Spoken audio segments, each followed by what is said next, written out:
Now recognize Ms. Green from Georgia. Thank you, Mr. Chairman, and thank you to the witnesses that are here today. This is an important conversation due to the COVID-19 pandemic response, government lockdowns, forced vaccinations, school closures. Many Americans have lost faith and trust not only in our government, but also in the WHO, and it's extremely serious. The WHO colluded with the Chinese Communist Party. In January of 2020, the WHO repeated Chinese communist propaganda by saying that there was no human-to-human transmission with COVID. The WHO waited several weeks to declare COVID-19 a public health emergency because China insisted they had the situation under control, which was a lie.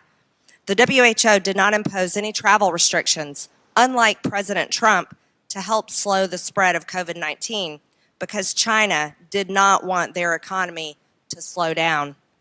The WHO continued to praise China's handling of the pandemic despite a globally recognized cover-up. The WHO went along with the CCP's fake claims about the origins of the virus not being from a lab, and our investigations and our own intelligence agencies have told us otherwise. The International Health Regulations, the IHR, is a treaty of the WHO meant to usher in a new era of global public health that requires all member states to cooperate to make the world more secure. The IHR requires only a simple majority to amend it. There have been over 300 amendments proposed, and member states will not be able to see these amendments before they are scheduled to vote.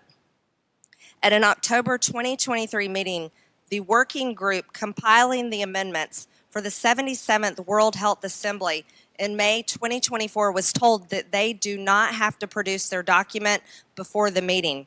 Some of the amendments include expanding the ability of the WHO Director General to declare public health emergencies to include regional declarations as well as intermediate threats, allowing Director General to act on information in the public domain without verification from member states, and creation of a compliance committee to enforce their rules. I can assure you the American people do not want the WHO enforcing any rules on their own personal decisions regarding their health. If certain IHR amendments are adopted next year, sovereign countries, including the United States, would be obligated to adhere to the treaty. The Biden administration led the charge for amendments to the IHR, including a new compliance committee. The treaty would create a conference of the parties which could call on the United Nations for help in implementing the treaty. There is already talk of that conference of the parties being merged together with the IHR. While the Biden administration wants to entangle the U.S. in more globalist organizations and imperil the health and safety of American citizens, President Trump withdrew the U.S. from the WHO completely, wisely anticipating such precarious mandates as the ones being proposed. The move toward a global health security state is reliant upon surveillance, which relies on data. Remember China, that's what they did to their citizens and still do. The treaty and the IHR call for more sharing of personal health data in the name of safety and outbreak prevention. That's an invasion of privacy for the American people. The next step is to create a digital profile of everyone in the world, and if the WHO is giving binding power, the UN will essentially have the power to restrict any American's movement, access to healthcare, medicine, etc. I can assure you right now the American people will never comply with anything like this from a globalist organization regarding their personal health decisions, and as a matter of fact, any way they decide to conduct their lives. I think this is extremely dangerous. I have a question, Ms. Pace.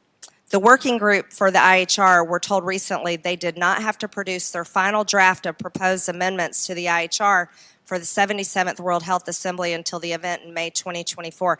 How can the U.S. or any member state have any meaningful way to evaluate and consider the proposed amendments before they are put to a vote?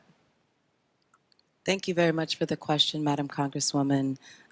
This is a really important issue for us, especially considering our leadership on the international health regulations, not only in this administration, but also going back to the previous administration. And so a couple of things in response. One, I want to be certain and assure everyone here that we echo what the ambassador said earlier about the pandemic agreement. That also applies to the international health regulations and any negotiations or amendments there. We are not going to accept anything that would undermine our national sovereignty. And in fact, the WHO does not have that authority over our U.S. health policies. And so I wanted to be sure and reiterate that. I think that in addition, one of the things that we are hoping, I also wanted to assure you, that the U.S. is very much at the table for these negotiations. And so we do have visibility into the various amendments being proposed and the opportunity or ability to push back, again, as we need to, out of respect for our own sovereignty or other national laws and policy. And that is something we are absolutely doing if and when necessary. Finally, with regards to our own amendments, we did feel it was important to revisit the tiered alert system as we described earlier so that we are not in a position of scrambling in an outbreak, but rather have some intermediate alert whereby we can mobilize resources before we're all in a panic. Also, one of the reasons why we touched on verification of public information is because you had actors like the CCP or PRC not providing that. And so we wanted to provide a sort of alternate pathway, again, to protect America and the world in the event countries weren't being forthcoming. Thank you, Ms. Pace. I can also assure you in a future Trump administration, given the way the WHO conducted itself, it could be very likely that we withdraw again from the WHO. Thank you, Mr. Chairman. I yield back. Under the next Trump administration, that treaty will be immediately terminated. I would not allow public health to be used as a pretext to advance the march of global government. That's what they're doing, globalists. The United States will withdraw from the corrupt World Health Organization, which, in light of its utter failure on COVID, they had a tremendous disaster on COVID, deserves to be completely abolished and replaced. Then I will work to forge a new coalition of nations that are strongly committed to protecting health while also upholding sovereignty and freedom